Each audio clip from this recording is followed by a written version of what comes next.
ఏంటది? ఏ గుడికైనా ఒక ధ్వజస్తంభం ఉంటుంది. ఏ శివాలయంకైనా ఒక నంది ఉంటుంది. మరి ఇక్కడ ఏంటండి, 4 ధ్వజస్తంభాలు, 4 గోపురాలు ప్లస్ 4 నందులు. శివయ్య మాత్రం ఒకళ్ళేనండి ఓయ్.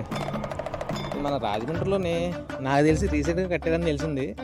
నేను గుడికి వెళ్తే ఉందండి ఆ ఏరియా అట్మాస్ఫియర్ బాబోయ్ భయంకరంగా ఉన్నాయి అసలు. ఎంత బాగున్నాయంటే ఇంకా అక్కడ ఉండి రాబోద్ది తెలియదండి. చాలా అంటే చాలా బాగుంది. చాలా కలర్ఫుల్గా ఉంది. ఇప్పుడు తెల్లారి గట్ల ఈ శివయ్యకి చితాభస్మంతో అభిషేకం చేస్తారంట. ఎందుకంటే ఈ గుడి కట్టించిన ఆయన కూడా ఒక కాటి కాపరి కట్టించారంటండి.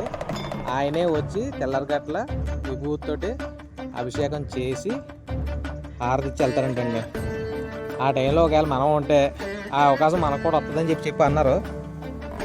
నేను మధ్యాహ్నం ఎప్పుడు వెళ్ళానండి, కానీ చాలా అంటే చాలా బాగుంది గుడి. మీరు దగ్గరలో ఉన్న ఎప్పుడైనా అటు వెళ్ళినా ఖచ్చితంగా ట్రై చేయండి. గుడి మాత్రం చాలా ఎక్సలెంట్ కట్టారు. మహాకాళేశ్వర ఆలయం మరో ఉజ్జయిని. శివయ్య దర్శనం చేసుకుంటే చాలా బాగుంటుంది కదండి.